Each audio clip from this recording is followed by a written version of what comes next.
What's up, family? I'm going to tell you about why I walked away from the funeral business.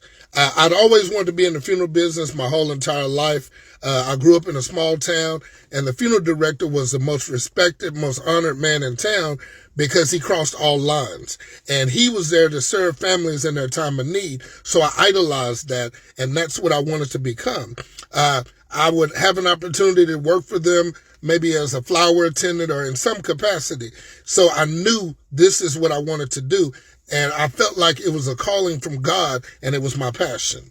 And so life events happened, things happened. I started a family. We progressed. So I wasn't able to go to funeral school right away. But the opportunity did come. In 2005, I went to funeral school, and I graduated at the top of my class. And now I can start my career in the funeral business. And I'm so excited. I get on with one of the top firms in the area, a firm that had been around for 100 years, and they had class and they represented the community well. So I felt like it was the ideal place for me to learn, an ideal place for me to hone my skills and become the man that I thought God was leading me to be and serve these families in their time of need. So as it goes, I've been there maybe right at about a year, and we started to get an unusual amount of young black men that had lost their lives through senseless violence.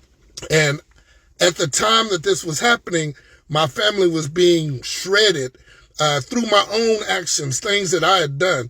So I'm praying to God, and I'm like, God, bless my family, help my family. And I'm seeking him more than I ever had sought him before. So my heightened level of sensitivity made me more sensitive to the senseless loss of these young men.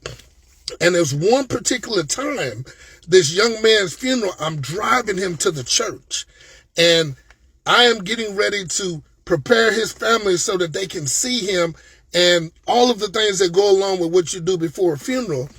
And I was just overwhelmed with emotions.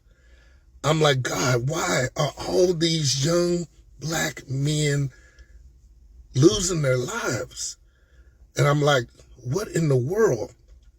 And so here I am, I have a son, and I'm like, God, just tell me what I need to do so that my son doesn't end up being like one of these young boys.